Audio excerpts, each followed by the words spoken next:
Welcome to Make a Path Presents, and we are on the last video in this review set. That's why all the figures, the figure graveyard here, it looks like hell.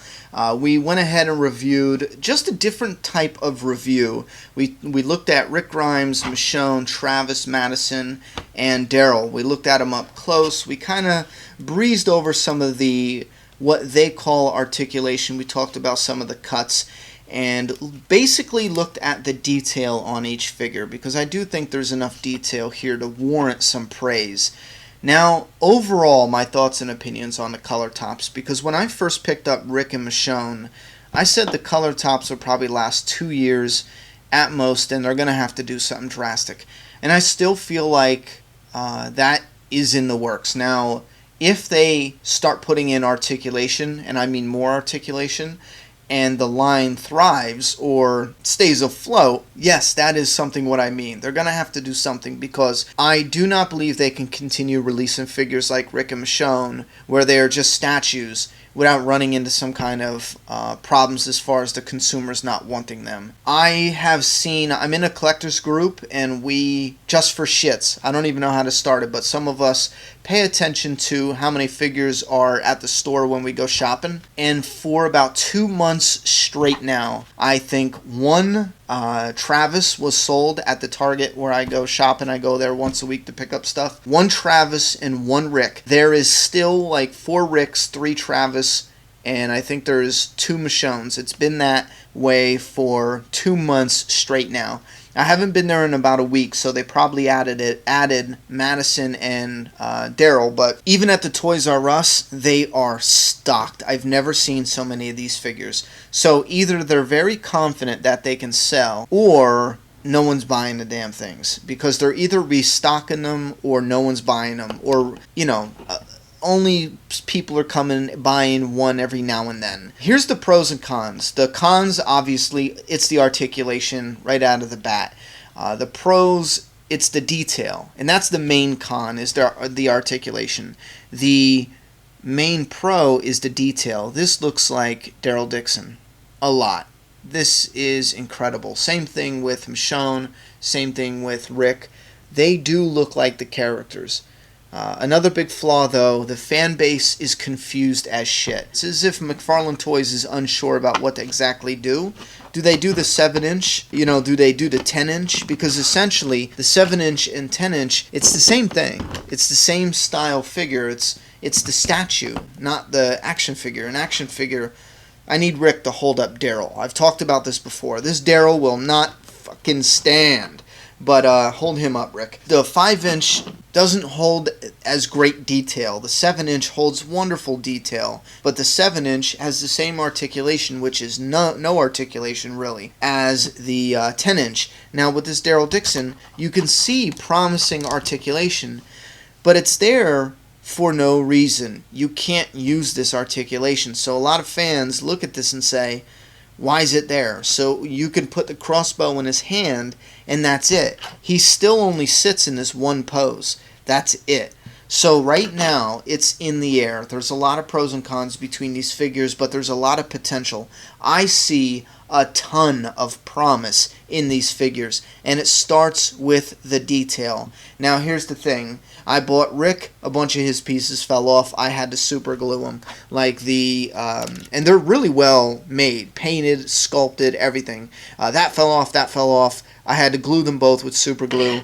With Daryl, one of the figures, his 2 pieces fell off. His hand broke. So there's shit falling off all over the place. More than what I'm hearing with the 5-inch figures. But with the 7-inch, they also have an issue with how it looks, how it's displayed. Because with the boxes, you have, and I'm grabbing the best box so far, because of this little silhouette, it gives it some life. When you see this on the shelf, the color tops is not the same, because McFarlane Toys, I heard him explain that, back when I used to shop for comics, you would look at the colored rack or some rack, and if you seen a different whatever, the new color, that's how you knew it was new comics, some shit like that. Well, it's different, because when you go shopping, you're not skimming through a whole different boxes of figures. You walk up to it and you see the figure plain as day.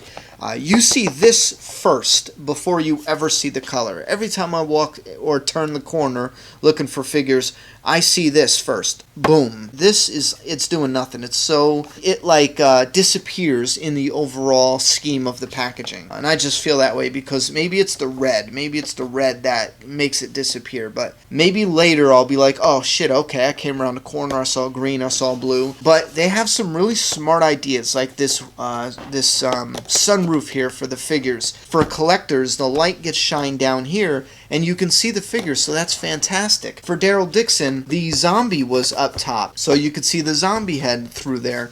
That was cool as hell. I thought that was a nice touch.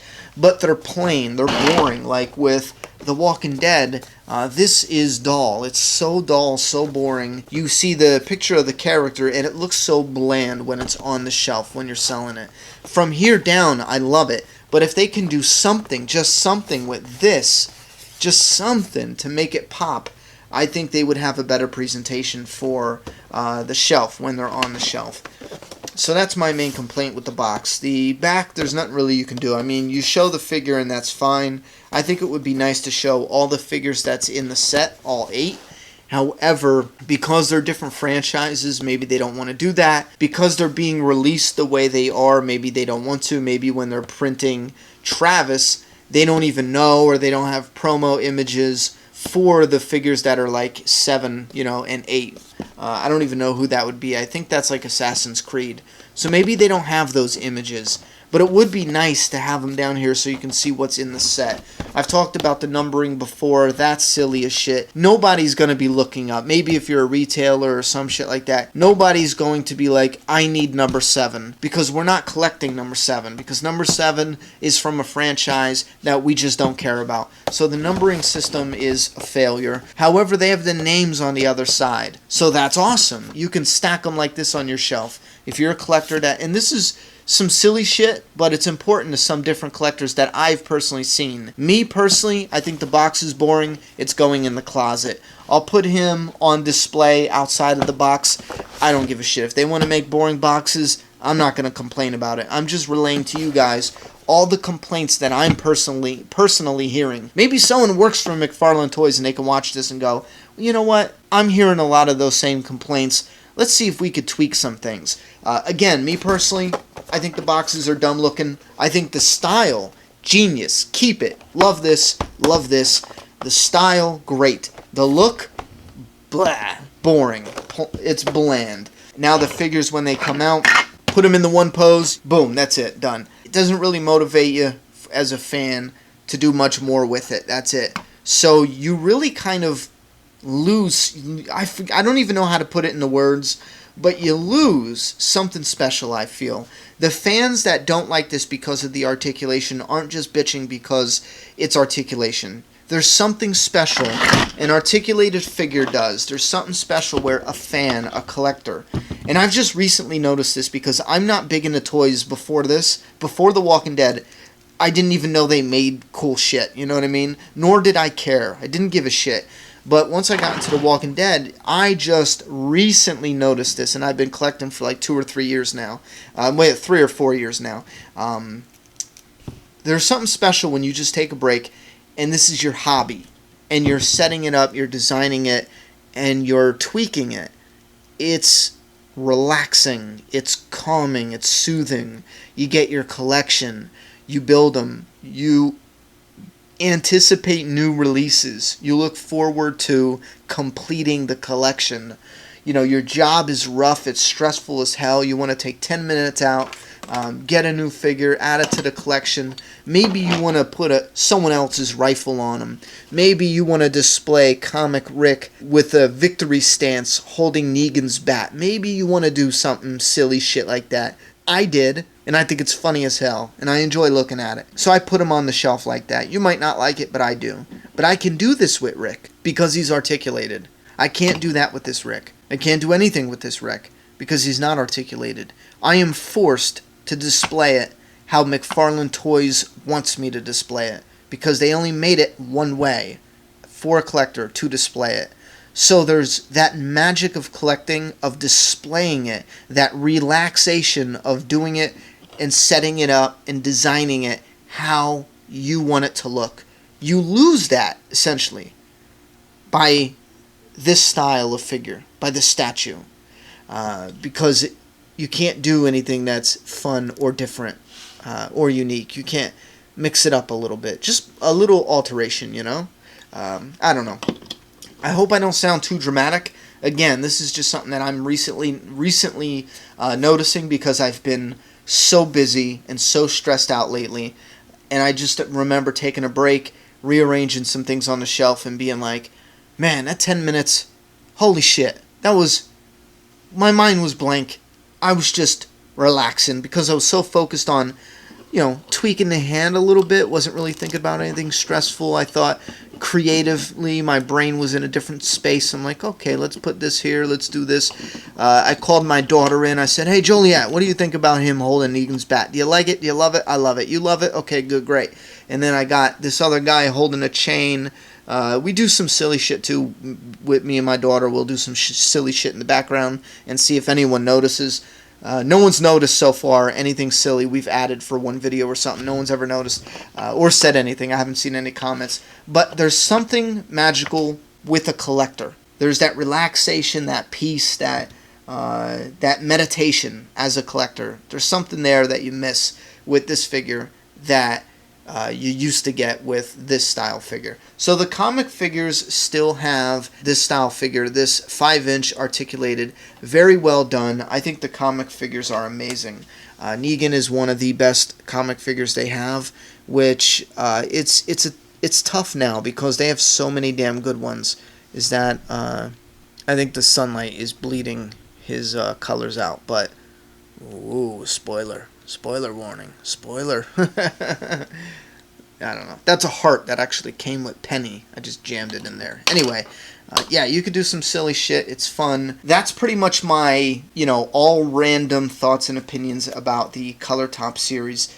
There's the blue wave coming. I think Abraham is the last figure in the red wave. He might even be in the blue wave. But after this, you get, and this is everything on the market, you could get Rick, Michonne, Travis, Madison, and Daryl. I highly recommend Daryl. I definitely want to get a backup Daryl. I do like the likeness. I think Daryl's one of the best.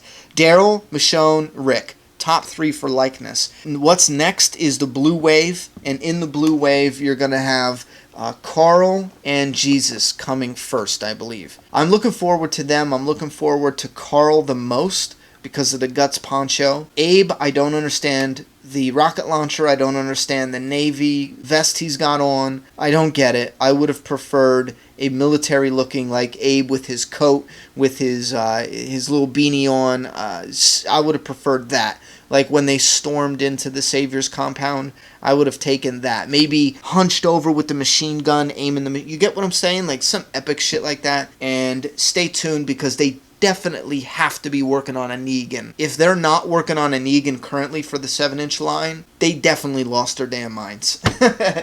Alright guys, these are my apology videos for the collectors. I've taken a step back. I've been so busy. I haven't really done a lot of videos on the collectibles. I hope this 6-video series uploaded at one time made up for it. If it didn't, tell me to go off. If it did, I appreciate you guys stopping by the review room, but don't let that door hit you in the ass on the way out. Oh, my leg fell asleep. Subscribe now.